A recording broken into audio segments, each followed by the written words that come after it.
Hello bachcho, let us read the question. The question says the magnitude of sum of three vectors A, vector B and C representing the side of cube of length A is equal to okay वो बोल रहा है कि ये जो cube है, cube की जो तीनों साइड है उसे तीन वेक्टर के अलॉन्ग रिप्रेजेंट किया जा रहा है, vector a, vector b and vector c. ठीक है, ये एक्स एक्सिस, वाई एक्सिस और जेड एक्सिस के along three sides of cube को शो किया गया है.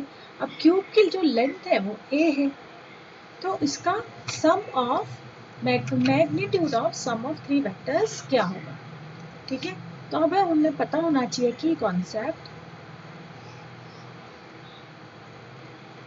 That vector A plus vector B, ठीक है, किस तरह से किया जाता है.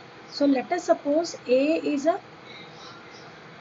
Vector A is equals to A I plus A J plus A K and vector B is equals to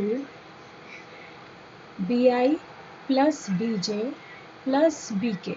ठीक है, यहाँ वेक्टर ए का A I means along X axis जो कोफिशिएंट है ना वेक्टर का, वो ए है. अलोंग वाई एक्सिस उसकी लेंथ ए है और अलोंग के एक्सिस भी उसकी लेंथ ए है. सिमिलरली बी वेक्टर भी हमने सपोज किया. Therefore vector A plus vector b will be equal to a plus b i, a plus B j and a plus B k, a plus B के से show हम करते हैं. Means I और आई component add होते हैं, जे और जे component add होते हैं और के कंपोनेंट हमेशा एडिशन करते समय ऐड होते हैं.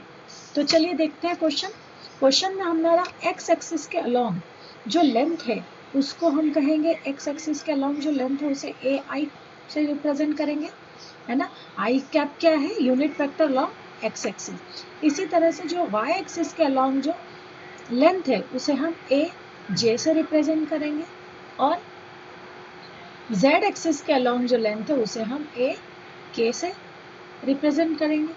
करेक्ट. तो ए इज अ लेंथ और आई जे का के शोज द डायरेक्शन. सो मैं अपन लिख सकते हैं vector A is equals to A I, vector B is equals to A J and vector C is equals to a k. Okay, I J और K जो है यूनिट वेक्टर है.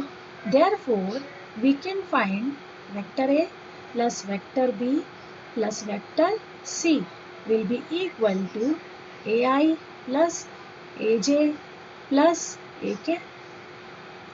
ठीक है, A we can take common, so I जे के. ठीक है, आई plus जे plus के. लेकिन अब हमसे क्या पूछा है, ये हुआ हमारा a plus vector b plus c means sum of three vectors है ये.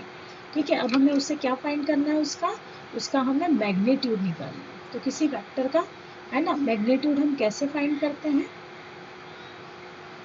सो we will write magnitude of vector a plus vector b plus vector c will be root of, ठीक है, A square plus A square plus A square. Am I correct, है ना. आई J और के तीनों component के जो कोफिशिएंट है उनका स्क्वायर हो जाएगा. सो this will become 3a square. ठीक है, this will become 3a square. अब a जो है वो बाहर आ जाएगा रूट से, so this will become a root 3. So this is the magnitude of sum of three vector is a root 3. So answer is a root 3. I hope this is clear to you बच्चों. Thank you.